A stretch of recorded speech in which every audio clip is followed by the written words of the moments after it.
노자 이야기 제1장 노자의 탄생과 전설. 노자, 본명은 이 또는 이단이라 전해지며 중국 춘추시대 말기의 위대한 철학자이가 도가의 창시자로 알려져 있다. 그의 생애는 기원전 6세기경 초나라 고현에서 시작되었다고 전해진다.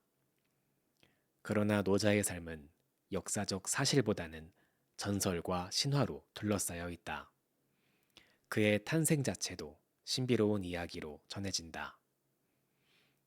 전설에 따르면 노자의 어머니는 81년 동안 그를 잉태하였고 그가 태어났을 때 이미 백발의 노인이었다고 한다. 그래서 노자라는 이름, 즉 늙은 스승이라는 뜻이 붙여졌다. 이 이야기는 노자가 단순한 인간이 아니라 세속을 초월한 존재임을 암시한다. 그의 출생지는 초나라의 시골 마을로 그곳에서 그는 어린 시절을 자연과 함께 보내며 세상의 이치를 관찰했다고 전해진다. 노자는 젊은 시절부터 학문에 깊이 빠져들었다. 그는 주나라의 수도 낙양에서 사관으로 일하며 천문, 역법, 그리고 고대의 기록을 연구했다. 이 시기에 그는 공자와 같은 당대의 위대한 사상가들과 교류했을 가능성이 있다. 공자와 노자의 만남, 중국 철학사에서 유명한 일화로 남아있다. 공자가 노자를 찾아가 예에 대해 물었을 때 노자는 진정한 돈은 예에 얽매이지 않는다고 답하며 공자의 사고를 뒤흔들었다고 한다. 제2장 도덕경의 탄생. 노자의 가장 위대한 업적은 그의 철학을 담은 책 도덕경이다.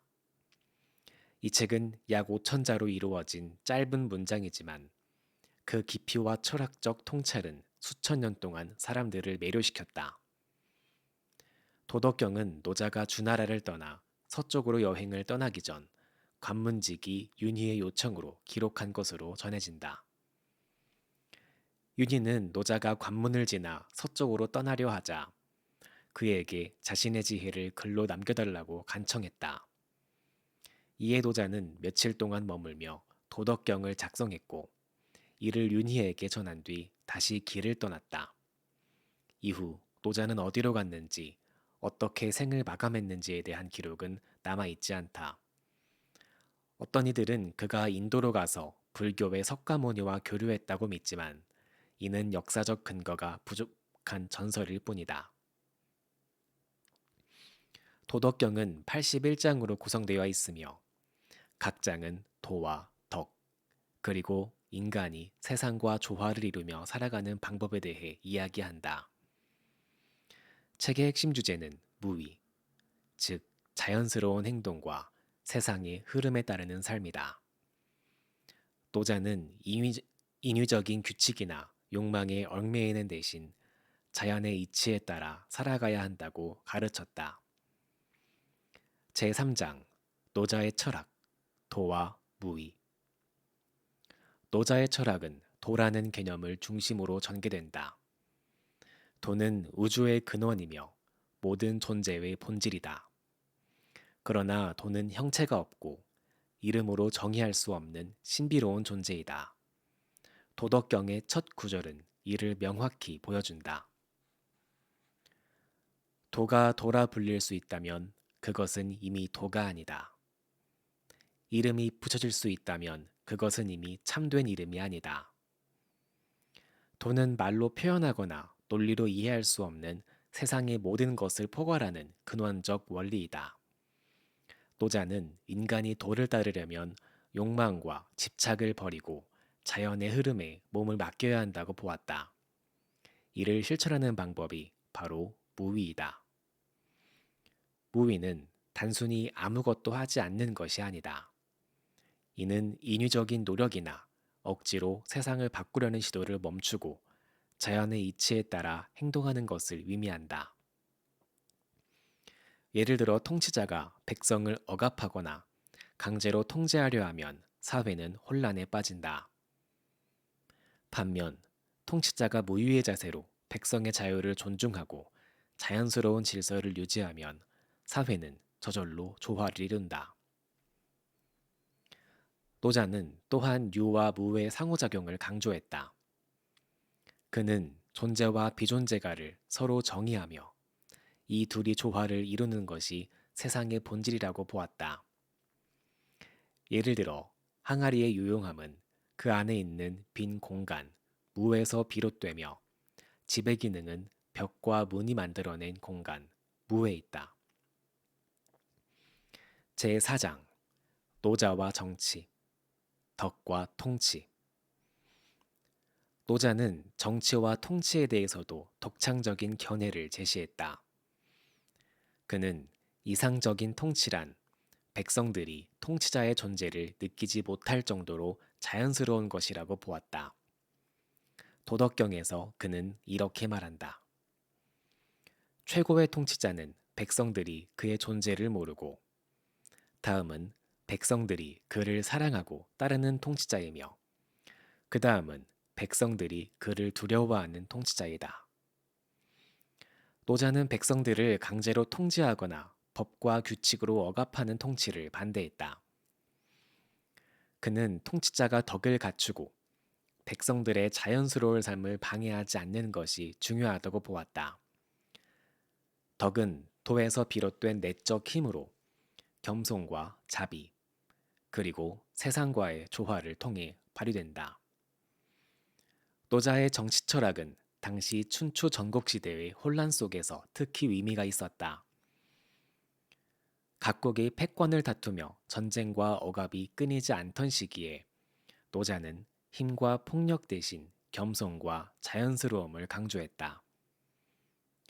그의 철학은 후대의 도교뿐만 아니라 유교와 법가에도 영향을 미쳤다. 제5장 노자와 현대. 노자의 철학은 오늘날에도 여전히 큰 영향을 미치고 있다. 도덕경은 전 세계적으로 번역되고 읽히며 철학자, 문인, 심지어 비즈니스 리더들에게도 영감을 주고 있다. 현대사회에서 노자의 가르침은 여러 측면에서 적용될 수 있다. 첫째, 노자의 무위 개념은 현대인의 과도한 경쟁과 스트레스에 대한 해답을 제시한다. 끊임없는 성취와 성공을 추구하는 현대사회에서 노자는 잠시 멈추고 자연의 리듬에 맞춰 살아가는 것의 중요성을 일깨운다. 이는 마음 챙김이나 명상과 같은 현대적 실천과도 연결된다. 둘째, 노자의 정치 철학은 오늘날의 리더십에 시사점을 준다. 그의 최고의 통치자는 백성들이 그의 존재를 모른다는 가르침은 리더가 자신의 권위를 과시하기보다는 구성원들의 자율성을 존중하고 조화를 이끌어내는 리더십을 강조한다. 이는 현대기업의 플랫한 조직 문화나 민주적 리더십 모델과도 맥을 같이 한다. 셋째, 노자의 환경에 대한 태도는 현대의 환경 문제와도 깊이 연관된다. 그는 자연을 존중하고 인간이 자연의 일부로서 조화를 이루며 살아가야 한다고 보았다. 이는 오늘날의 지속 가능성 운동과도 일치한다. 노자의 철학은 인간이 자연을 착취하거나 지배하려는 태도를 버리고 자연과 공존하는 삶을 추구하도록 이끈다. 제6장 노자의 유산. 노자의 사상은 중국 철학의 근간을 이루며 도교 형성에 결정적인 역할을 냈다. 도교는 노자의 철학을 바탕으로 자연과의 조화, 내적 수련, 그리고 신비로운 세계관을 발전시켰다. 도교는 후대의 종교적 형태로 발전하며 중국 문화에 깊은 영향을 미쳤다. 노자의 영향은 중국을 넘어 동아시아 전역으로 퍼졌다. 한국에서는 도교와 함께 노자의 사상이 전파되었으며 특히 선비들의 학문과 문학에 영향을 주었다. 일본에서도 노자의 철학은 선종과 결합하며 독특한 형태로 발전했다. 서양에서는 19세기 이후 도덕경이 번역되며 노자의 철학이 알려졌다. 헤겔, 니체와 같은 철학자들, 그리고 현대의 뉴에이지 운동에서도 노자의 사상은 큰 반향을 일으켰다. 특히 그의 무의와 자연에 대한 가르침은 서양의 개인주의와 물질주의에 대한 대안으로 주목받았다. 제7장 결론. 노자는 단순한 철학자가 아니라 세상의 본질을 꿰뚫는 통찰을 남긴 스승이다. 그의 도덕경은 짧지만 깊은 문장들로 가득 차 있으며 그 안에 담긴 지혜는 시대를 초월한다. 노자는 인간이 욕망과 집착에서 벗어나 자연과 조화를 이루며 살아갈 때 진정한 행복과 평화를 찾을 수 있다고 가르쳤다. 오늘날의 혼란스러운 세상 속에서 노자의 가르침은 여전히 빛을 발한다. 그의 철학은 우리에게 겸손, 단순함, 그리고 자연과의 공존을 상기시킨다. 노자의 이야기는 단순히 과거의 전설이 아니라 지금 이 순간에도 우리에게 삶의 지혜를 전하는 살아있는 메시지이다.